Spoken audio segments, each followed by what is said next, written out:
Find it difficult to collect payments for scenarios where customers are not walking into your stores or they want to pay online and you don't have a website?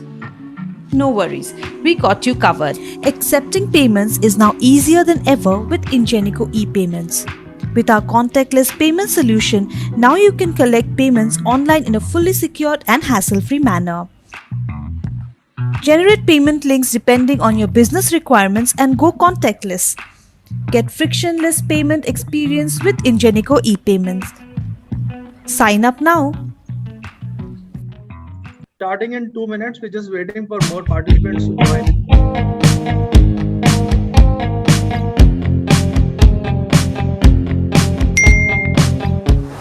Ingenico ePayments has designed its contactless payment solution keeping two things in mind: the safety and the convenience of both your customers and your employees.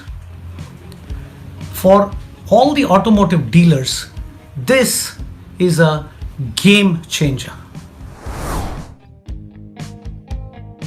I take this an opportunity to thank Ingenico ePayment services. It has been a 2 years of association with them, and it has been quite user friendly and has been hassle free for our elite customers.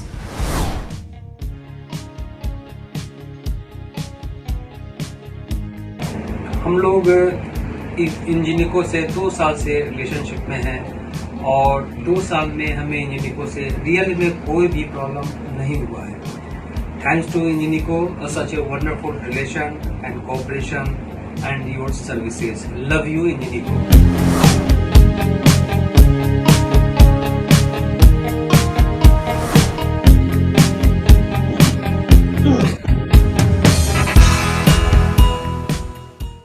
Good to start, Pratish.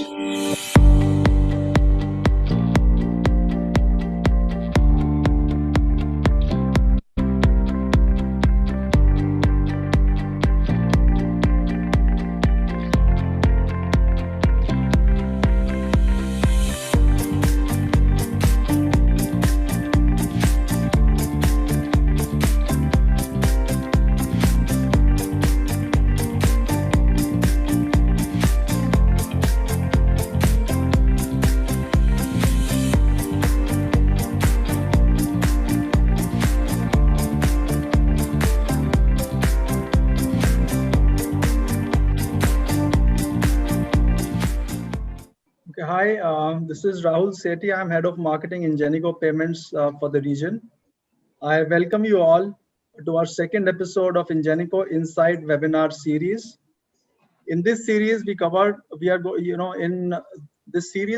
topics related to digital payments and digital ecosystems from and around India. And this one for today, our topic for discussion is contactless payments, the new normal for the Indian business. And I am grateful to our panel members who've taken time out from the busy schedule to be part of this discussion. I'm sure the next 1 hour is going to be very insightful for all of us out here. So sit down, relax, and be confined to your bio bubble as I initiate the proceedings for this event. Let me start by a quick introduction to our speakers. We have Rajesh Ghansani, who's Director, STAR. STAR is a New Zealand-based technology provider to 10,000 plus hotels in over 90 countries. They have a significant presence in India. The success of STAR in India, the story has been to exponential growth under Rajesh's leadership, from 0 to 2,500 hotels in less than 5 years. So that's been the story of success of STAR in India. In India, they work with brands like ITC, Radisson, Ramada, Lemon Tree, and the list goes on. So these are the hotels STAR works with in India. And plus, they also work with a lot of online travel websites like Booking.com, Make My Trip, Clear Trip, and others. Rajesh, born into a family of business, garment retail. He owns a very famous garment store at the Linking Road by the name Topsons. So now you know where you need to go to get your fashion shopping done. He's promised discounts to all the attendees for this event. Launched his own fashion label as well before he got into the travel and hospitality space recently. It's a pleasure to introduce you Rajesh. And Rajesh, welcome to the show. Moving on to our next panelist, we have Manish Mohta. He is Managing Director from Learning Spiral. So Learning Spiral is a part of EduTech sector, EdTech sector, whatever you want to call it, and provide technology solutions which are geared towards effective management of applicants and assessments of examination processes. So if any one of you or your loved one appearing for CAT or IIT or civil services exam, he is the go-to guy. You know who to approach, right? Manish was featured amongst India's youngest entrepreneurs by Business World. Is an evangelist of new business ideas, and focusing on Indian youth and their interaction with our education system. He's an engineer from Delhi College of Engineering and an alumni from ISB Business School. Welcome, Manish, to the panel. Next one on our panel is Sirivats Vedarajan. Sirivats is a leading global fintech and digitech evangelist who has laser sharp entrepreneurial innovation and strategic and execution skills. His career spans across 20 plus years. He's worked across industries like BFSI, telecom, BPO, KPO. Currently, he's involved in a fintech project in a very significant and a key role. He's been recognized as top CIO and amongst the top 100 enterprise change agents in the digital and information space. Welcome, Sirivats, to the panel. And it gives me pleasure to introduce our next panelist, Ramesh Narasimhan, CEO, Ingenico ePayments. Ramesh is a seasoned professional with over 3 decades of experience in leadership, positions with MNCs like IBM, HCL Technologies, Juniper, and now he's with Ingenico Group for about a year and a half. As CEO of Ingenico ePayments India, Ramesh is responsible for leading the business strategy and driving revenues and growth of the company for the region. Welcome, Ramesh, to the show. And now let me start, the panel discussion. Let's move on with the panel, starting with my first question. So let me start with the sector that has got maximum hit on account of COVID, travel and hospitality. So let me start with you, Rajesh. So how have you seen the emergence of contactless payments, in your sector, pre, during, and post COVID? Can you share? So there's no post COVID yet. So pre and during COVID, can you share your observations, your experience, customer interactions around contactless payments in this space? Sure. Good afternoon to everybody. Thank you, Ingenico, for having me here. It's a pleasure to be here. Rahul, frankly, nobody would have ever imagined, our lives getting disrupted to such an extent. 2020, and it's though we had Bill Gates and people like that talking about it on the background, but we could have never imagined the globe getting disrupted. We are a global company. We are available in 90 countries. We are evenly spread, and even if there is ever a disruption, it's usually country centric. It's never global, and to this extent. So I think it's written down in history, and surely everybody's lives have been disrupted. But being an optimist, I believe there's opportunity in adversity, and whenever there is a disruption, always the fresh emerges. So yes, the challenge has been brutal.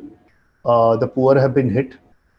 Businesses are hit, and unfortunately, the largest or the strongest blow has come to hospitality. There is no, and when I speak to hoteliers, they are so angry, and they are so upset.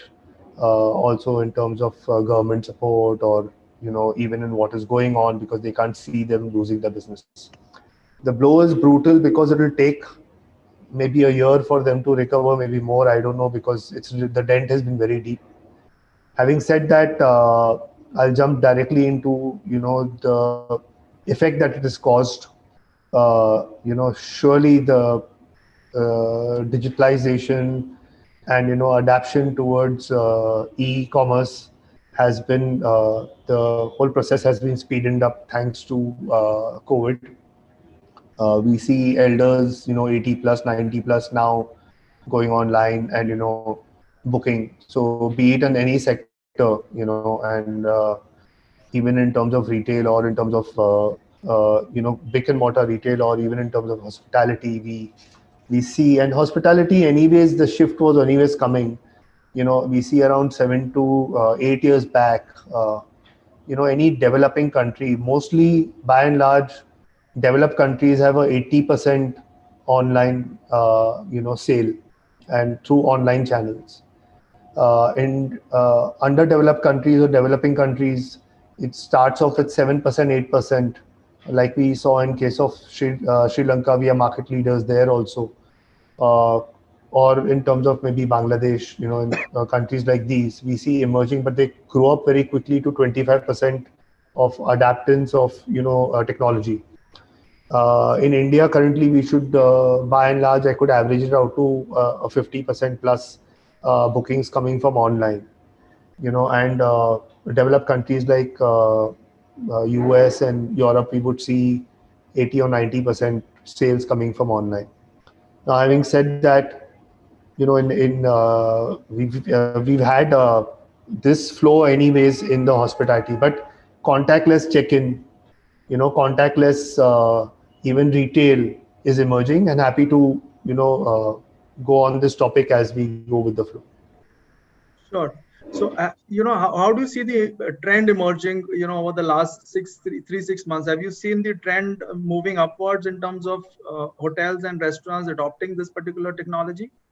Yeah, so contactless has become a norm. According to my sense, it will become a norm. If somebody has to survive, they have to have contactless technology in terms of even, anything that they do. People prefer having contactless. Who would ever know? Even your card, that tap card would work so much. Everybody prefers not to touch or even put in the PIN number. So surely, I think it's a adapt. But frankly, hotels were closed. They are just around opening up. We see around 50% of the hotels just opening up. So it's too early to say what. Sure. But by and large, everybody wants contactless in hospitality. I think some of these measures could be a confidence boosters in terms of driving footfalls back, right, into the sector. Getting ready from contactless point of view, because safety hygiene will become paramount for customers to walk back in, whether it is hotels, hospitality, retail. So some of these would actually be confidence boosters, right, to get them back. As you're saying, the sector is now opening up with Unlock 5. So thanks for your point of view, Rajesh. I'll move on to you, Manish. So what has been your observation related to your sector in the education technology space? How do you see the trend emerging? So I think, amongst the two sectors, hospitality, and then if you come look at education, education has been in the news, very badly hit in terms of its impact on the next generation. It's almost going to be a 0 year, irrespective of what people say. So when we look at the sector, we find that there are changes in the whole approach to the online and digitization, including the payments. So we deal a lot with government universities, government colleges, as well as the private sector. And earlier, the government universities, etc., were more on institutions adopting NEFT or virtual account-based payments, and they were shying from letting students make the payments themselves. And during this period where colleges themselves were stuck, so the only way that universities could even think of surviving was by collecting examination fees or application fees purely from students. And so that's been a trend wherein you're going direct from the actual consumer rather than going via the intermediary, which was the college. At the same time, there is a digital divide in a country as diverse and vast as ours. When we do a competitive examination automation in, say, a state like Bihar, there are these rickshaws outside the competitive examination board. You will find these rickshaw pillars. They bring the rickshaw. The rickshaw has 2 or 3 Excite batteries. They will have a laptop and PC on it, and they will connect. The guy who is on the rickshaw will be having a credit card. and the students will be putting will be standing in line. And this is, I'm not talking about 5 years ago, I'm talking about perhaps you can have this same phenomena visible. You can walk there, you will find them in a row over there. They are like mini rickshaw kiosks, and these guys become enablers. Students come there, they give their details to this guy, he's punching in everything and he's applying on their behalf, and payment is being made from the credit card. Sure. So these enablers went out of business during COVID. You found that students were now being asked to do the payments from their uncle, from their relatives, or whoever, whatever way means, but they had to do it themselves. So the impact was to take it right down to the actual consumer, and that impact positively has been because there were less options in these times, and you had no way but to ignore it. So positively, the whole COVID thing in the payment space, as well as how it has impacted learning, education, examinations have got postponed. It's had a dramatic impact on the sector. Sure, got it. So why would these rickshaws have Exide batteries? Because there's no electricity in those areas? So they are working from early morning, 6 a.m. They will be staying put over there right up till, and there is no electricity at the rickshaw. So they will have these batteries on so that there is uninterrupted internet, uninterrupted power to the laptop and computer, and you get a smooth experience. Okay, got it. I think the tier 2 towns have found their own jugaad in terms of managing during the COVID, and also circumventing the electricity, continuous uninterrupted electricity supply problem in those areas. That's very interesting insight, Manish. Moving to you, Shrivat. So what is your perspective when you look at fintech space and BFSI? How has the journey been for contactless payments the last 6-7 months? Yeah, so from the BFSI and fintech perspective, it has been a new journey altogether, because the RBI had intervened, and for most of the areas, especially on the business loans and the consumer loan, the moratorium had kicked out. So which means technically 6 months, people who had opted for moratorium, there was no inflow of money coming in, and it has got a significant impact in terms of your income. But during this space, I think there are smart fintech players who have looked out on connecting to their customers and identifying and segmenting their customers. So when you talk about fintech and BFSI, the primary focus will be on the risk area. So when you talk about risk, in the insurance side, it's a risk from the perspective of health, it's a risk assessment from the perspective of life. From the financial services lending perspective, it's a risk in terms of the segment which can pay, not pay, which is operational, fully not operational. And when you look at mutual funds and others, of course, it was in a different trajectory altogether. It was almost in the form of a V shape going on. It did not even actually reflect the COVID. It initially reflected in the month of March. And if you looked at the way the markets have performed, it has been into a different trajectory. So all the segments of BFSI had its own way of measuring the COVID and its impact in a different area, keeping their industry and risk perspective in mind. What has happened in this industry is people have gone and connected back to few of their customers, and they've identified few of those sectors, like for example the hotel segments, or the segments where there is travels and tourism. The significant risk is going to be there for next 2 years. The restaurants might open today, but it will not be fully operational. So the paying capacity of the end MSME is going to take some more time, which means now the risk appetite is no more going to be assessed by the fintech players or the banking and financial institutions on the basis of the cash flow which is there in their bank statement, because they have smartly realized that for 6 months moratorium, enough cash has been there, they have not paid the EMIs. So assessing them through their balance sheet is a different ballgame. So now the true assessment comes in terms of their payment, in terms of their debtors and creditors list. So the type of underwriting or the way you look upon the segment of customers is going to change. No more people are just going to ask your bank statements, look at your CIBIL scores and give you loans. They are going to go more deeper, especially on those sectors which are into business loans and business loans perspective. They look whether your creditors payments are on time, debtors payments are on time, and basis those decisions are being taken. Having said that, what they have done as in participation along with these people is they have introduced new kinds of solutioning. Like they have tried to bring digital ecosystem payment solutions or digital products and toolkits to the MSMEs, where they have proactively gone and spoken to the MSMEs to see whether they can transform their business from offline to online. And the moment we talk about transforming their business to offline to online, of course, your contactless payments becomes one of the key soul to the whole solutioning, because then payment is a critical mechanism. But having said that, your tier 3 and tier 4 locations, which is actually, if you see, the major part of your MSME contribution comes in the India from those locations. If you say that MSMEs are around 61 crores today in India and contributing around 32% of GDP, that is the area where we need to focus. The business has been operational at least for last 3 months to the capacity of 40-60% in these areas, in tier 3 and tier 4 location. So in terms of say debit card withdrawals, APS cash withdrawals, or transactions through those POS payments, and getting those transactions and EMI collections has been significantly better. In fact, the situation has been worsened in the cities like Pune, in the cities like Mumbai, in those areas where Corona has been red and the shops are completely shut. That is the area where the contactless payment collections, how it works is you have people swiping in the cards, or you have the merchants swiping in through the cards, and you have a wallet coming in and you have EMI collections coming in. That has impacted significantly in those areas, especially where the Corona has not been in control. That's how BFSI has got segmented. And of course, in the BFSI, in the fintech players like the insurtech players have smartly innovated products. They've come with products like 99 rupees, cover yourself with health hazards for say 6 months. So a sachet kind of solutioning in terms of insurance sectors have been very innovative by most of the fintech players. And I think they've been innovative around collection of premium as well. As we entered lockdown, and all of a sudden during the peak period in March, end of March, when it is peak premium collection period, a lot of insurance companies, in fact, few of insurances where I, pay premium in the end of the year, they had innovative solutions to collect premiums, which until last year I was cutting checks.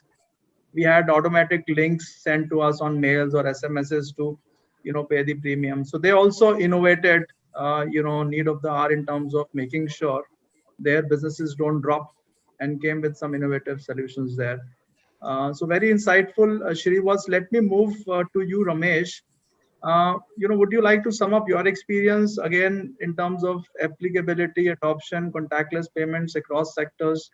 What you have observed, as part of the e-payment ecosystem in the last couple of quarters? Any trends emerging? Any patterns that you see? Sure, Rahul, and I think the COVID has not spared any industry, as we can see. We have three panelists from three different industries. It's not spared any industry. It's not spared any of us either. But having said that, I will mention a couple of things on each of the industries. Manish talked about the impact on the education industry, but what I'm amazed with is my own child's school teachers who have suddenly gone online. They've never been online before, and suddenly they're toggling with Google Classrooms and conducting classes, and it didn't take them very long to actually restart the school and say we'll go online and we'll figure out and going forward.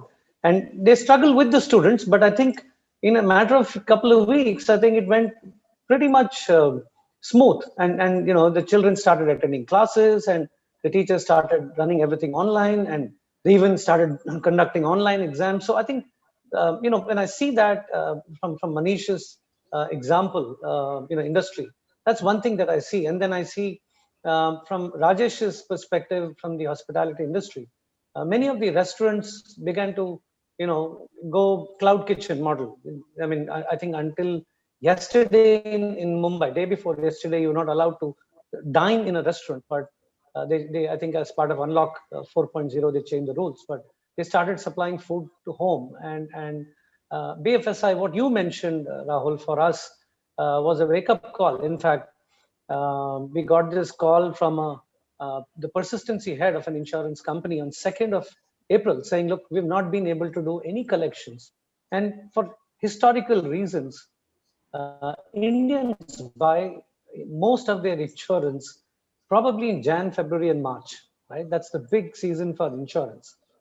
It's got more to do with our, linking buying of insurance to tax saving, I guess, but that's what it is. And we got this call. And, as you said, Rahul, very rightly, we're all used to somebody sending a person home, collecting our check, and then getting deposited. Two parts to it. One, you couldn't do this because the lockdown began on 22nd or 23rd. Two, it's a very expensive way of collecting your premium, because a person comes to your house, collects a check. He or she can at best do 4 or 5 collections in a large city like Mumbai, and then you go deposit the check. It's expensive. Now, when this gentleman called us and we said, look, we have this link pay product by which we send you an SMS, you click on it, it's completely contactless, and then you make your insurance payment. And we realized that we had a solution there that would appeal to all insurance companies. And I recall we started a marketing campaign on 5th of April because we found that this was an opportunity to help all our insurance customers collect premium.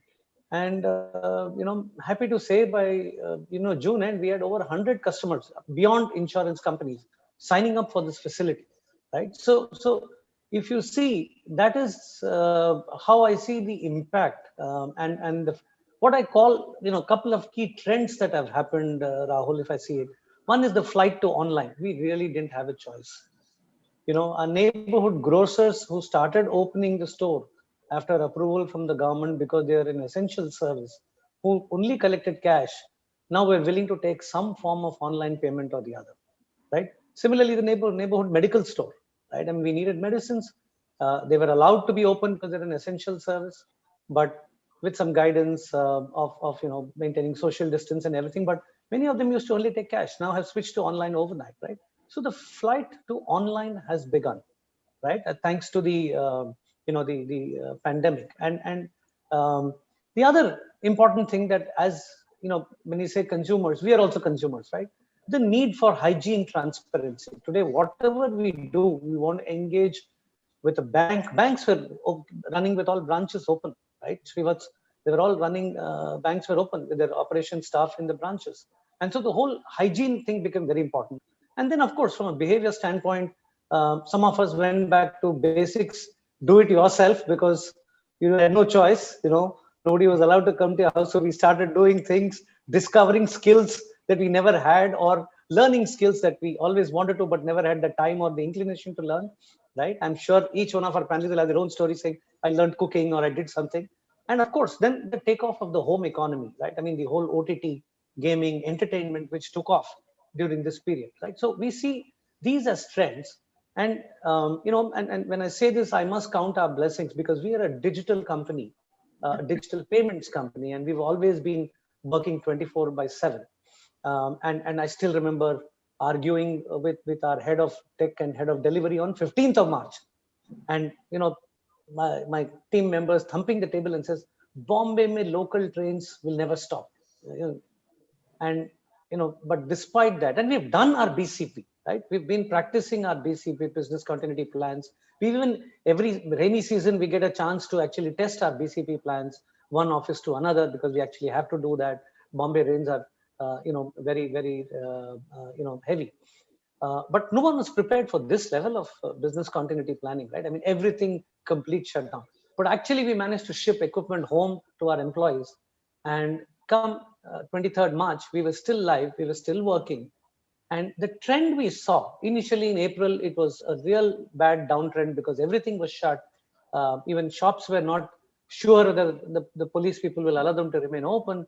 But then after about a few weeks, when the government came out with clarity saying medical stores, grocery stores can be open for so long, some limited duration, then we saw actually our payments, our transactions go up. And by the time May, June, and July have happened, we've actually, and I say this with a lot of humility, we count our blessings. We need to count our blessings because our industry is seeing an upswing. Because everybody wants to do contactless payments, everybody wants to do online payments. So actually, we've seen an upswing because even right during the pandemic, the stringent lockdown, we still had to pay for medicines, we still had to pay our utility bills, we still had to, if there was a school fee or something at that point in time, we still had to pay it, right? Though there was some time window given. And so business still continued. And that's where I see, our larger goal in the role we play. Many a time we don't realize what is the role we play in society at large, but we kept the wheels of commerce running as a company, as Ingenico. And it's all credit to our people who kept this going, working from home, and they still do. We haven't yet resumed working from office. We still work from home to keep these wheels of commerce going so that, people are able to use, contactless payments and online payments. And, and that's what I see. It's like a black swan event that got triggered for us and actually increased the transaction flow for us. So in a sense, we've come out little more positive as an industry. I mean, the way the virus has damaged lives, damaged public health, those things apart. But as Rajesh's industry has taken the brunt of it, or the BFSI also has seen a lot of disruption. Somewhere there are some segments that have gained. We're probably one of the few segments that have actually gained. And it was so heartening to see the governor of Reserve Bank come on television and say, please use digital payments. It's probably the ultimate boost you can get for one part of one niche industry like us. But that's how I see the trend, Rahul, a flight to online, which means more focus on online and digital payments and contactless payments. Surely, Ramesh, I think very well summed up. In fact, now Digital India, or so-called digital commerce companies, actually, I think during the lockdown phase came as saviors, to the nation, helping us maintain the basic utility stuff going, and the infra companies and payment companies in the background were maintaining the show, behind the scenes. And today, actually, digital payments has reached the bottom of the pyramid, where even my vegetable vendors or house helps, we are using digital payments. We haven't used cash. I haven't personally used cash for some time now. So the wallet, my physical wallet, is always closed. It's been closed and kept in the Almira for the last 7 months. My digital wallet is always open, right, when I'm doing my online shopping and buying online stuff. So it's completely contactless for us.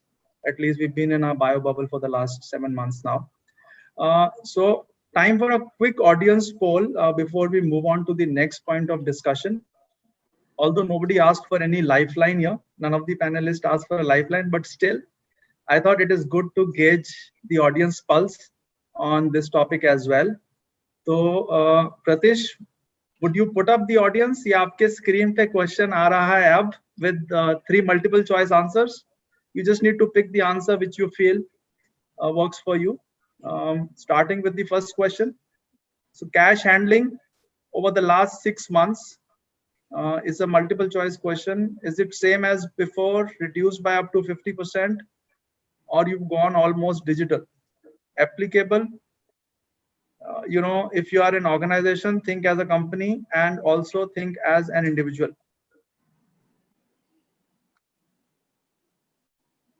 Okay, very interesting trends.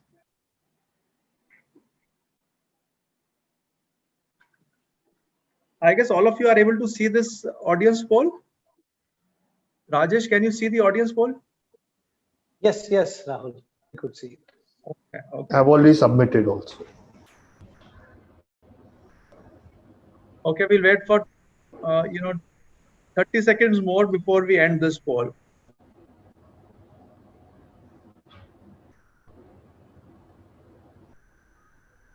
So the first one is on cash handling over the last 6 months.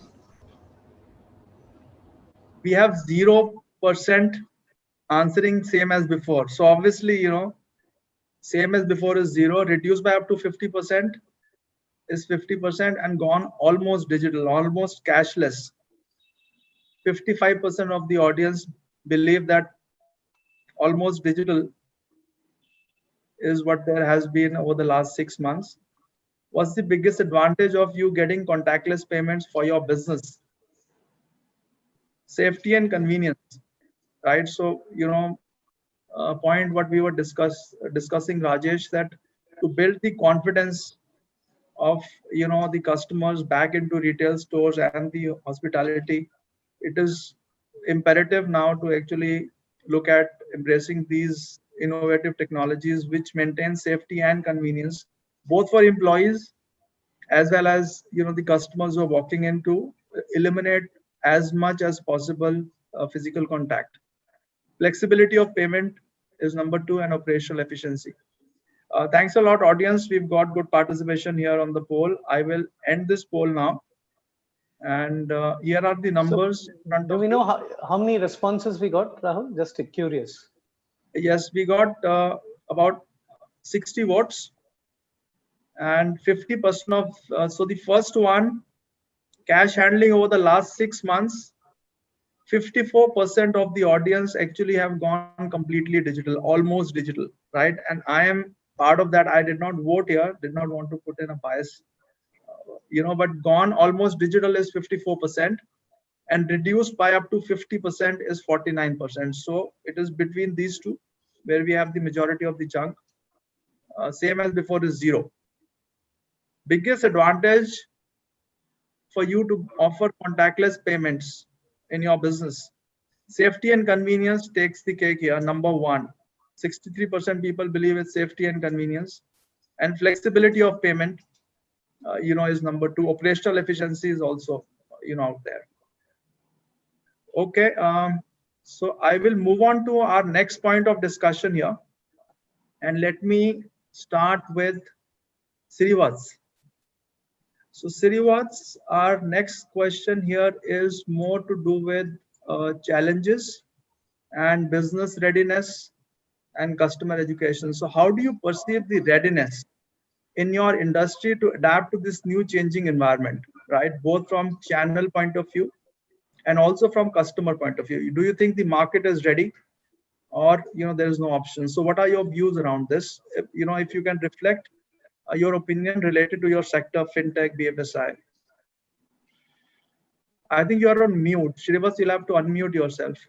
Yeah, from fintech and BFSI perspective, the fintechs were always born with the boon of not having legacy. So the fintech perspective, they had the technologies which is of latest stack. They were always using the mechanism of contactless. They were always on secure public cloud. But the real challenges actually hit towards the BFSI with those big ones, the biggies which were there for last 20-25 years in the industry, which had a traditional setup of brick and mortar. So they never gradually thought of winding up their brick and mortar model, and the operational efficiencies were always the way it is. And to some extent, it was also because some of the biggies are for the to some extent social services which are available in the deep pockets of the country. You can't expect suddenly the fabric of the country to change overnight. So this is a combination, especially in fintech and BFSI. It's a combination of regulation, it's a combination of government initiative, and then the corporates. The 3-year trend that have been there from the fintech and the BFSI spaces, there has been more significant initiatives coming from the government side in terms of JAM and other digital ecosystem payments. And as Ramesh rightly said, there has been significant amount of push coming from the regulators as well. The sectors which were into more of a corporate kind of a fabric, which was into the banking and financial services, were something which was pushed hard to adopt these changes. Having said that, one of the reasons is because they are bound by a lot of security framework. They always had desktops kind of a mechanism. All of them did not have laptops to work from home. They had traditional core applications which were invested as a legacy system for last 10 years. For them to change the systems overnight and get into this ecosystem and adoption would have been very difficult. So somehow the first 3 months was lost for them to get the BCP in place, getting things running in place. And now that has actually changed the dimension across the BFSI. So people have started looking out at different alternatives of having secure public cloud. How can you still not depend upon you having your own data centers and have public data centers through which you can manage? This is more from technology perspective. From the distribution perspective, if you look, most of the distributors are all offline. So they are used to getting application forms. They're used to getting the scanning being done and uploaded. So they were partially there. It's called as a phygital world, like partially you upload the scan copy into a form factor which is available through web. So the design thinking process is changing across the BFSI, the biggie ones, and the fintech space was always adopting to this. So if you look at the fintech, it would be always a cool office either in Bangalore, Hyderabad, or it will be in Noida, or it will be in Mumbai or some other location. You have 50, 100 people, all of them having cool laptops, most of them carrying Mac, work from anywhere. They always had a culture of working from home. So for them to adopt this kind of a jolt was much more easier. So people who are into the technology spaces, where it is more into investment into technology and other spaces, though they took some time for the BCP and other model, but for them to accept this as a norm and to move ahead to the next level, it become more easier. Now, from the consumer perspective, it has been always a challenge from the consumer perspective because consumers are used to, of course, NASH mandates were there, it was represented from lending perspective. But the moment when moratorium came in, and now when the moratorium is off, for them to make a check payment or giving them a call and then sending them a link to make it payment or asking them to go to NFT and making the payment has become a significant amount of education that has to be done, especially for the tier 3 and tier 4 location. Tier 1 and tier 2 location, it's much more easier for him to ask to promote it, ask him to download the app, give him some loyalty points for it, or give him some discounting. It becomes easy for him. But having said that, your larger segment comes from the tier 3 and tier 4, and that is where you need to focus. So it purely depends whether you are B2C customer or you have a B2B customers, or you have a B2B B2C customer where your channel partners are B2B, through whom you are going to serve to your end customers and create a financial ecosystem. That becomes very significant. And the most important hit is the supply chain.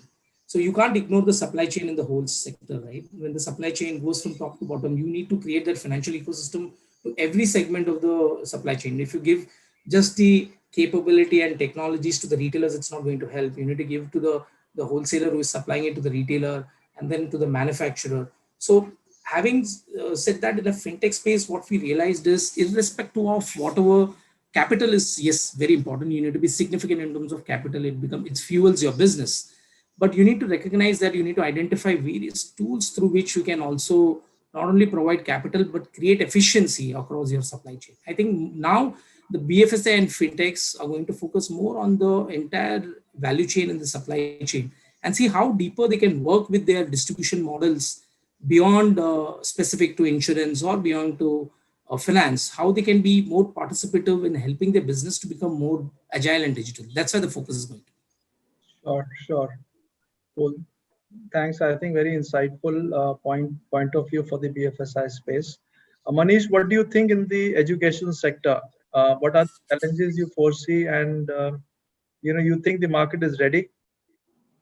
So, I'll pick up from what Shivats was saying, that, the large bulk of our country lives in tier 2, tier 3, and even beyond, right? And, it is easy to ignore the risk of something which you can't see. So what happens is that in the digital world, the risks which exist, because you can't see them, they are kind of virtual. So you tend to ignore them. You feel that it is secure just because you can't see it. But the trends are not, in line with that. As we see more digitization, we see more digital payments. The fraud in the digital space is increasing phenomenon. I mean, in our country, I think it might have doubled in the last 8 months itself. And that's because people are, yes, definitely they're adapting to this, new world, new way of doing things. But I believe that there is a serious lack of awareness in terms of the risk and securities of the online space. The examples which I told you even today, students in the, tier 3, they give their passwords to the cyber cafe person. The cyber cafe person is having almost the whole biodata of the student, including his numbers, mobile numbers, address, Aadhaar number, everything is there.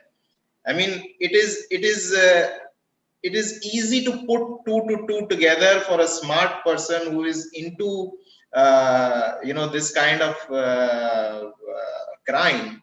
And that's what is happening. That is why you find that nearly 73% to 80% official figures of increase in phishing, online fraud, online payments. And that's I believe the biggest risk, biggest security challenge which customers as individuals as well as MSMEs who are adopting net banking. Because earlier that was simple, you had a check, you had 2 signatories, one would sign, the other would sign, then it will go for payment. It was a simple world.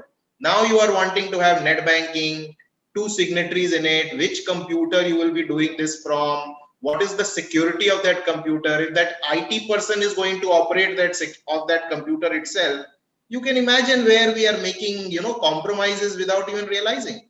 So the whole security paradigm requires big review in this changed scenario. And from an industry perspective, from a payments perspective, I think as more people are getting into it, the success rate and the failure rates of how online payments work, they are miserably poorer than offline payment. Offline payment, I give you 100 rupees, you take 100 rupees, there is 100% ratio of success. There is no failure. As compared to that, in an online world, there is failure. It could, even the best of modes of payment don't have 100% success rate.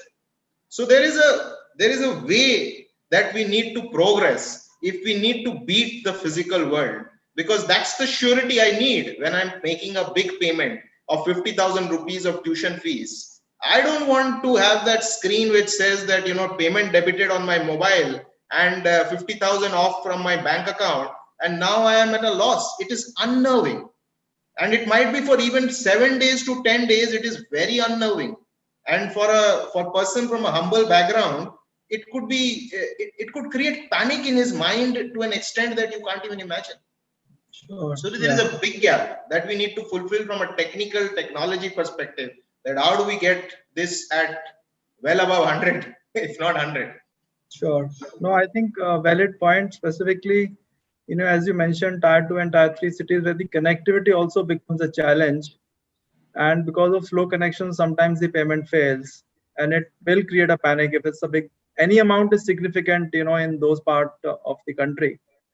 So it is very valid, and I agree, things which are not inside are actually out of mind. For me, online mode is more convenient, right, than writing a check. But maybe for the other half of India where they are used to writing checks, online becomes inconvenient, right? Because today when we use online, one of our unique selling propositions when we go out in the world is about convenience. It offers you 24 connectivity and all those things, but maybe that's not true in pan India level. So clearly I think those are challenges. Sorry to disturb, but I also happen to be from a large industrial group, and there are so many industries who have a fixed date of payment.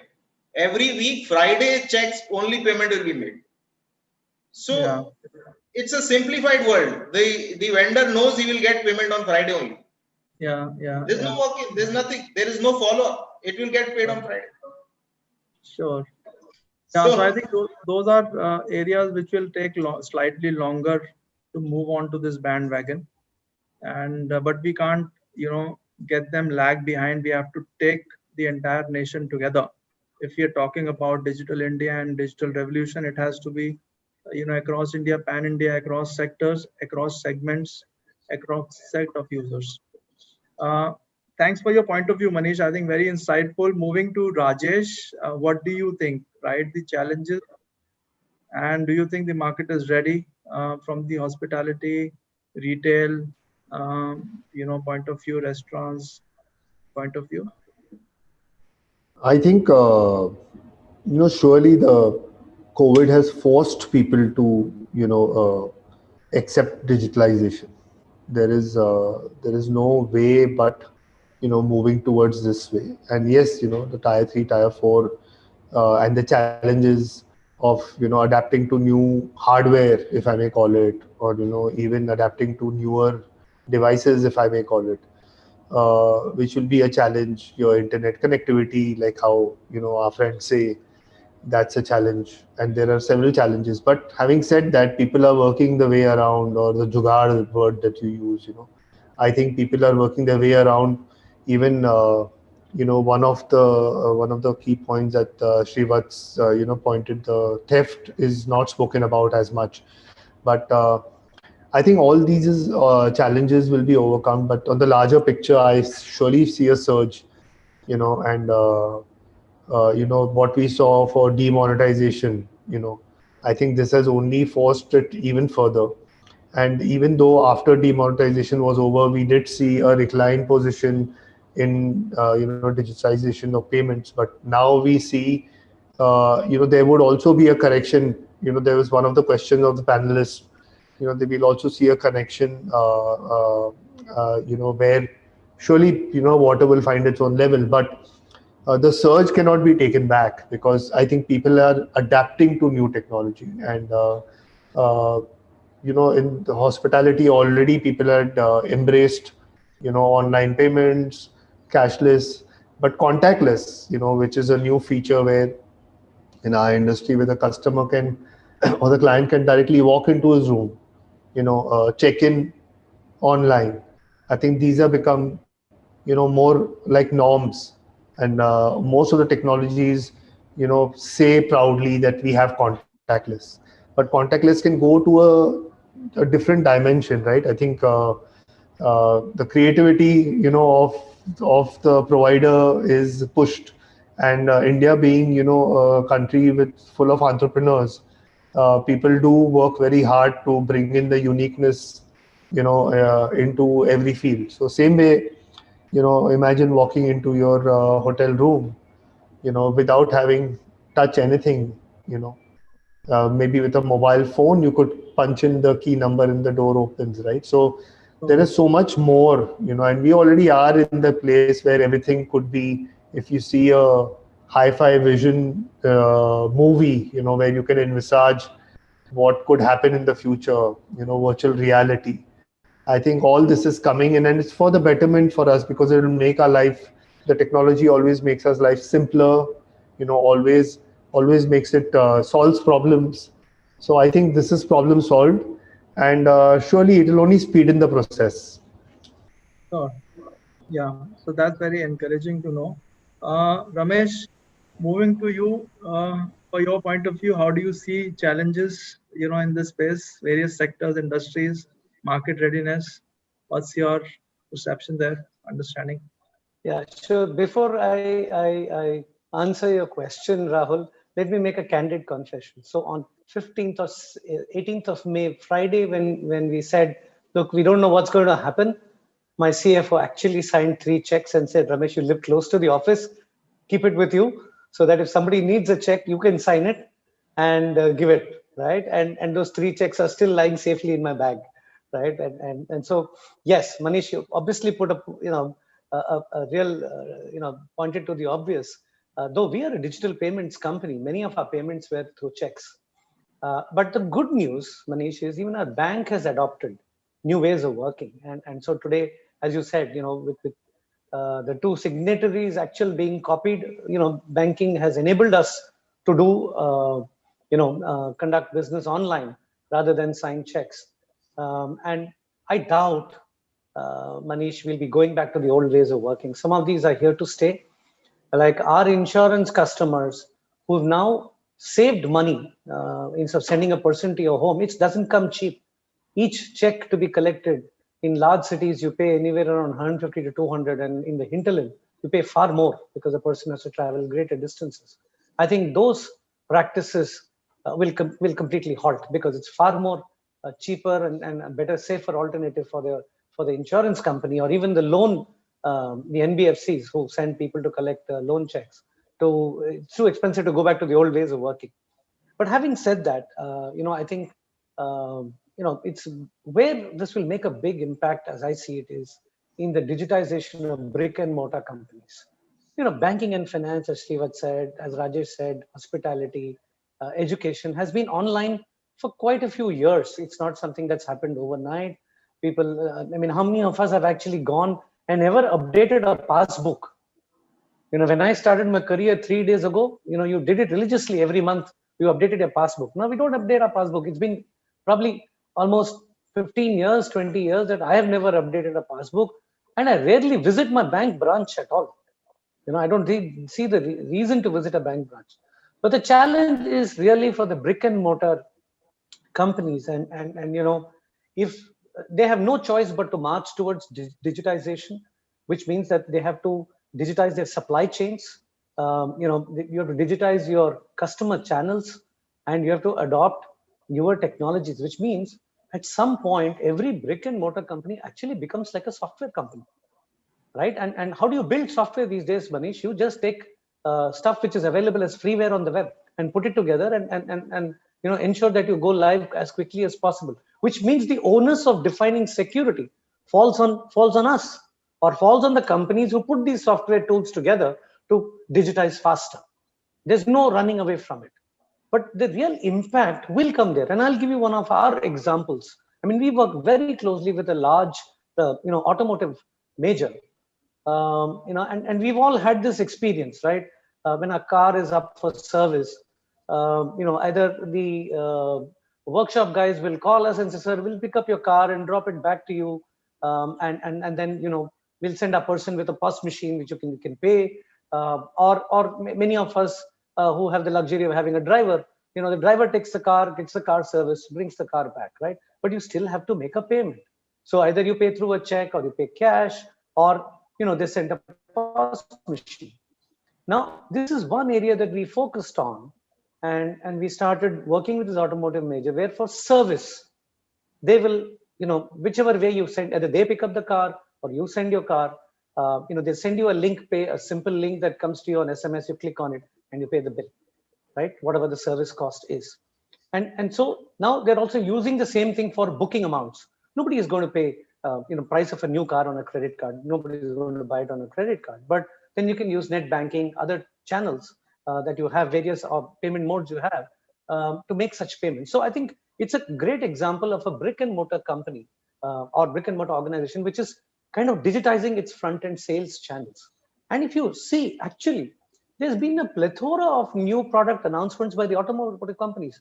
New cars have been launched, new bikes have been launched, and all that. If you now see, you actually go to an automotive website, any automotive that's launched a new vehicle, it has become so digitally rich. I mean, you can actually see the car, you have multiple views and or the bike, and you get a sense of how it looks.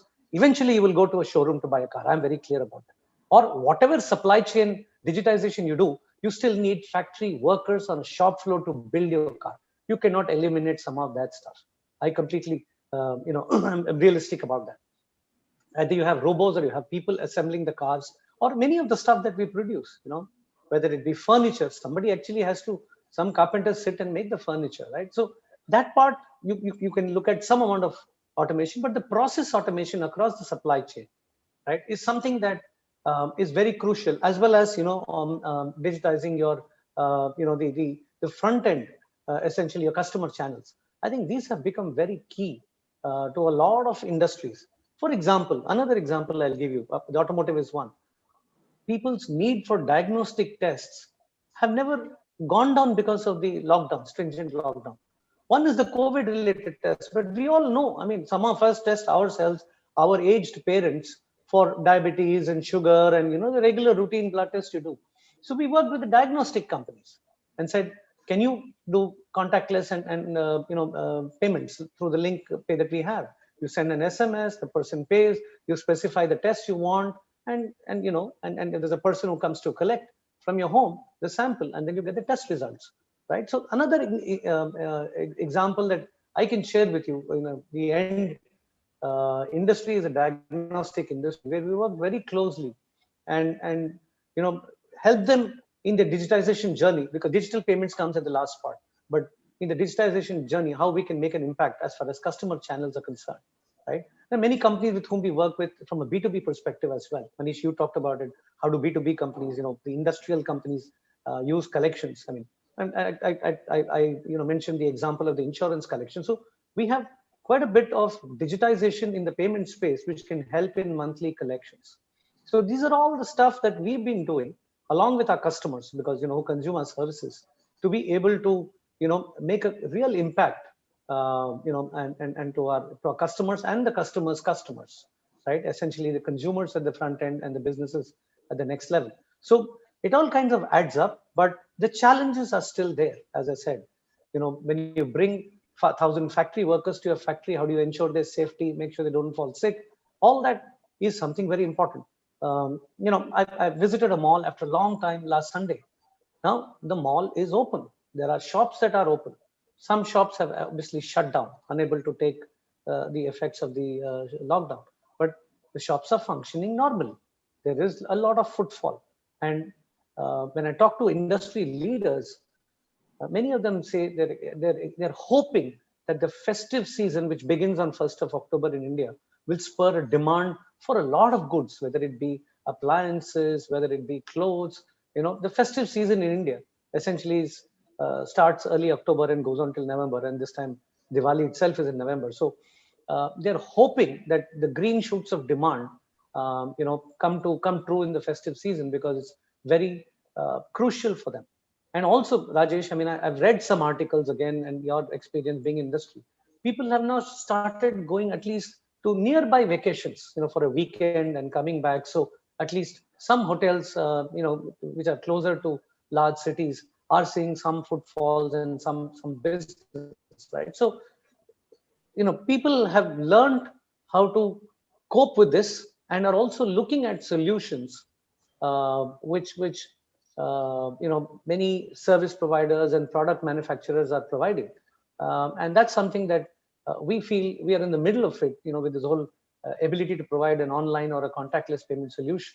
But we see a lot of examples around.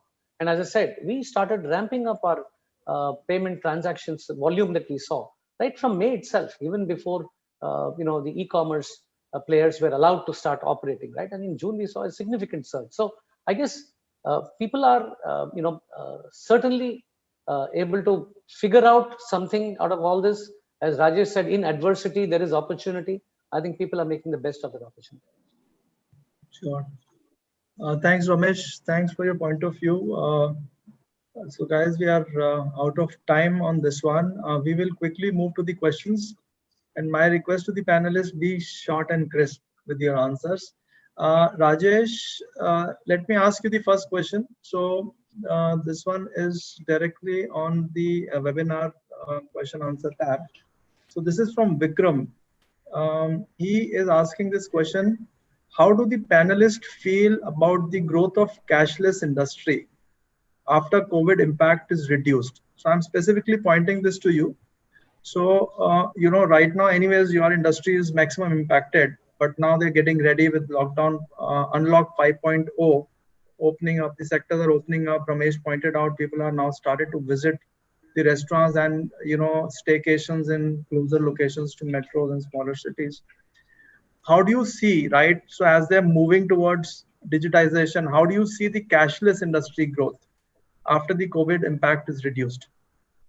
So I actually already answered this while I was speaking. I did say during demonetization, we saw cashless surge and then we saw levels fall down, but it still did not fall down to the level that it started from. So same way over here also, I think people are adapting. There are so many applications for credit cards during this time because people want to go cashless. With UPI payments, becoming a norm, even your Panwala is accepting a transfer through your bank account. So I think you cannot deturn what has already happened. People who are adapting, who like the way to spend from their mobile phones, I think it will only be a surge. It will only add on. I think it is going to add impetus to this whole process of digitization. And even though post-COVID, you may see some people going to cash because cash is a preferred mode by many of our business men in India. But we will still see a surge, and I think those levels will remain to a certain extent. Sure. So it will define a new level, right? I'll just add a few statistics from our side of the industry to strengthen Rajesh's argument. So, one of the things that we found, and this is put out by I think the RBI itself, that during the COVID lockdown, online payments went up by 42%. And it is estimated that next year, 2021, the online payments will be 4x what we see in 2020. 4x, not 1 or 2 or double. It's 4 times what we see this year. And if you see, if I remember correctly, the NPCI figures for UPI, I think August alone, we had 1.5 billion transactions. Yeah. If I remember the number correctly, over 1.5 billion. So I think the answer to this question is, Rajesh said, there's no going back. It will only grow and grow. It will never fully replace cash. I mean, there is a place for cash in the industry, I'm sure, but it will only grow and grow faster and further with the impetus from the government and the industry and ultimately consumers who are demanding for these facilities. Sure. Thanks for that, Ramesh. Quick one for you, Shrivats. So this is from the fintech, this might interest you.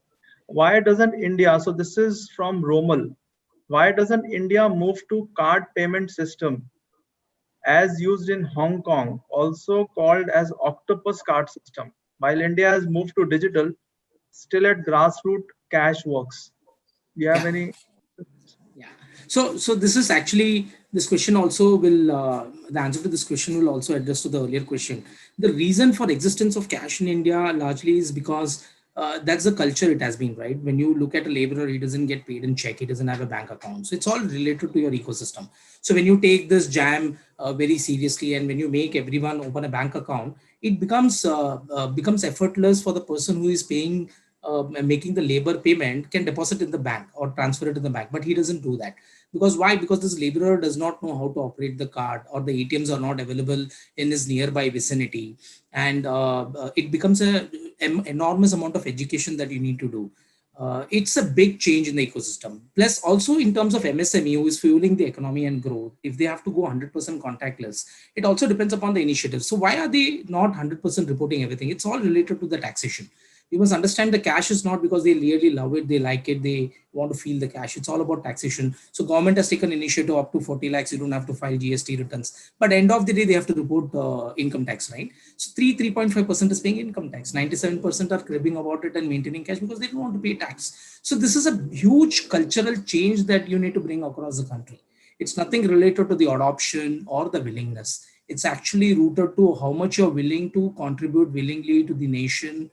Are you ready to pay the GST? Are you ready to pay the tax? And hence, do you want to disclose your income and reduce the cash? Because cash doesn't get disclosed. The inventory gets disclosed, but it doesn't cover the cash part of it. So even the contactless payment, if I go to a merchant who want to do lending, constitute only 20% of his business. 80% of his business is in cash. And even if I willingly give him discounts and say that, look, I'll reduce your transaction costs and everything, he's not willing to do it because he has to pay income tax. So it's a cultural change that has to happen across the government, across RBI, also to very large extent. We should be willingly be able to participate and pay taxation. So it's something, yes, India can happen, but it requires a huge change in terms of the way you look upon taxation. Sure. Thanks for that, Shrivas. So the next one is from Citizen Sewer, right? How could end consumers be educated on risk and opportunities of online payments? Do companies collaborate with local administration like municipalities, Ministry of Education? So I believe, so let me answer this one. Clearly, there is a lot to be desired in this particular area. We acknowledge that. Manish also pointed out, as newer breed of users getting on to the bandwagon of digital payments, the risk factor, the security, the education levels the awareness levels have to go up. So there is programs which are run by the regulator, by the banks, by your banks, right? You get mails and you get a lot of communication related to security. Apna passport mat share karo, CVV number share mat karo. So a lot of TV ads also run, but a lot to be desired. So we take it as a feedback. So moving on to some more questions which we gathered. So I don't think we have time for all of them. I'll quickly just pick one or two questions here, which we got on Twitter. So apologies for not being able to pick up all the questions here.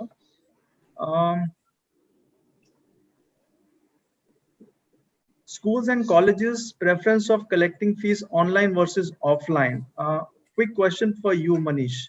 So schools and colleges, when you look at it, what is their preference today? They want online fees or they are more comfortable taking offline?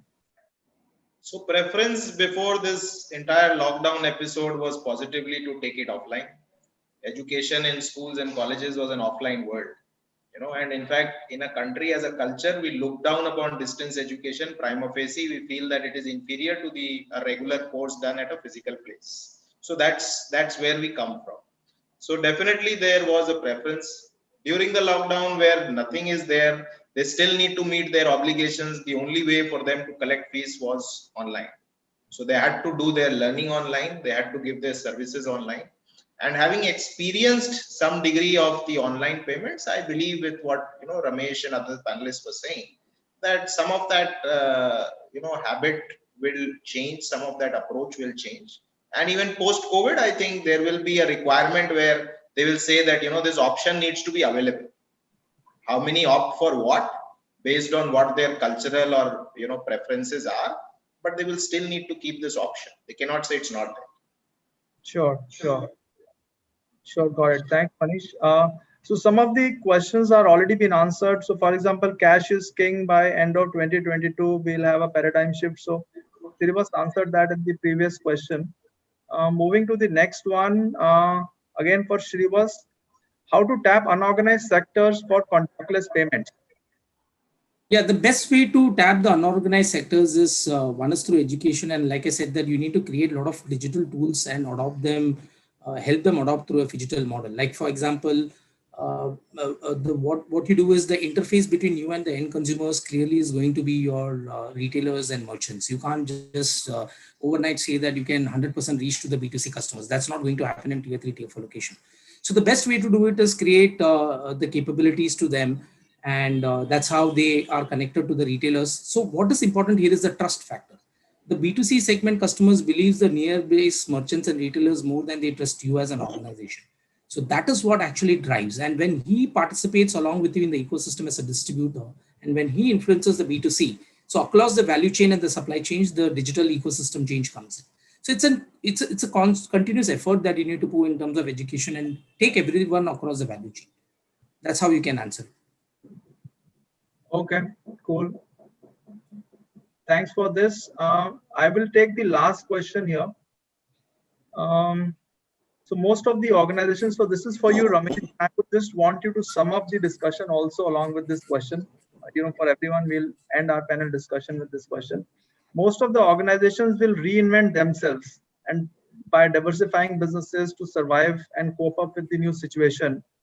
Will contactless payments be one area of innovation or area for boost of sales which the businesses will look at? Maybe pivots, reinventions. How do you look at the COVID world, post-COVID world, post that? Sure, Rahul. And as I said, digitization is key for every organization, whether it's new age organizations which are born on the web or brick and mortar organizations. Because if you don't innovate and you don't work with the ecosystem, right, you'll be left behind. For example, if you today go to any of the marketplaces and buy a mobile phone for 50,000 rupees or 30,000 rupees, you'll be immediately offered, before you complete the transaction, insurance for the mobile phone at very low cost, 600, 700 rupees. Who hasn't dropped a mobile phone and shattered the glass and not replaced it and paid quite a bit of money, right? You get a an insurance cover for it, which takes care of replacing in case the glass breaks. You also can convert it into an EMI payment, right then and there. Now imagine a few years back, you could have bought a phone, and if the retailer had an arrangement with the finance company, you could have got it financed, right? Otherwise, that was something separate.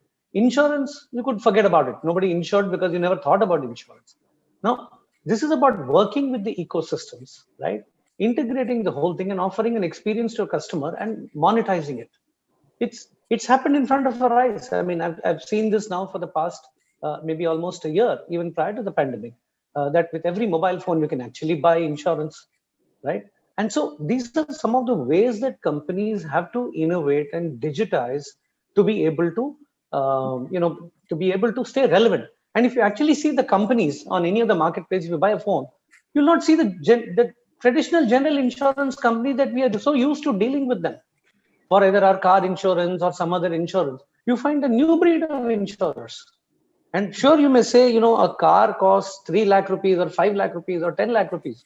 But, the number of cell phones that get sold on an average, each cell phone, if it's in the range of 40,000 rupees is an average, 30 to 50,000 is the average. You sell probably 20 cell phones at the cost of, almost a car that you can buy. So it's a new market that's being created, which is rapidly growing because more people are buying cell phones than they'll ever buy cars, right, in India, or bikes. And so all this is getting packaged as one. So you have no choice but to digitize, to work with the ecosystem and be able to, differentiate yourself and innovate and differentiate yourself to be able to stay relevant. So that is something which goes without saying. And as far as, some of the, the other panelists have spoken in their respective industries. Like Manish said earlier, schools would prefer to collect a check, but now there are no options. So now they're collecting online. And Rajesh's industry anyway has been, the hospitality industry traditionally adopts the newest ways of using online tools. And if you take the BFSI, they're probably the front runners. BFSI itself is getting disrupted, because of fintechs, as Srivat said, they carry no legacy, they disrupt. And so some of the large banks, what are they doing? They're trying to work with the ecosystem, right? And build those capabilities, buy those capabilities, because it will take them a long time to build. I mean, I was just reading yesterday and today about SBI trying to spin off their app YONO, because many banks don't have that facility, but SBI is invested in it built an app, and now they're willing to offer it as a service to other banks who don't have it, right? Most of the other public sector banks probably don't have an app the way SBI has built an app, which allows for everything in one app. You can do your, account management, your manage your bank accounts, you can do shopping, you can do so many things in one single app. And so these are some of the things that, innovative stuff that some of the large, brick and mortar guys or large banks, which are not so much at the cusp of using technology, are doing to survive. Some of our people may even decide to start offering, things to global customers. So what do they do? And I think the question came up: how would you do contactless payments? So we have, cross-border payments. We can actually offer cross-border payments to our customers. So when somebody buys, sitting outside, buys something from in India, could be even just an airline ticket or books a hospitality ticket in India, the person is able to transact and, pay in the currency that is accepted in India, and conduct the transaction, right? So as a company, we've enabled cross-border payments for our customers, right? And so it eventually, all of us innovate to come out of this tough situation and survive and thrive, right? And so there's no going back on digitization. That is something that every organization, whether it be in BFSI or travel or in traditional brick and mortar companies, have to digitize and work in their customer channels in a way that it becomes a seamless experience. So, I mean, that's how I thought I'll summarize, Rahul. And if you have some more points, you can add. But I thought it was a very interesting conversation with diverse folks from different industries. And, you get the benefit of their experiences and their thought process around contactless payments. Yeah. Surely, Ramesh, very well summed up. I think it was a very insightful discussion. And I'm very thankful to all four of you, Manish, Rajesh, Srivas, and Ramesh, to spare some time and make this very insightful for our audiences here who've been listening to us patiently for the last 1 hour, 20 minutes. We've overshot our time and we still have half a dozen questions which are remaining unanswered. Maybe we'll take up individually and mail you the answers to those. Thanks a lot once again, gentlemen. Very insightful. And I think contactless payments is need of the hour. Clearly, nobody has any doubts across these industries. Although, as some of you pointed out, we'll have to also ensure the back end copes up, security, customer experience. Those things are also something which have to be taken into consideration as we, expand and ramp up and get into newer markets. So thanks a lot once again, all of you. And we will reconnect again soon. Bye-bye. Have a nice day. Thank you to our panelists and the audience. Thank you so much. Thanks. Thank you. I enjoyed this conversation. Thank you. Thank you, everybody. Thank you. Bye-bye.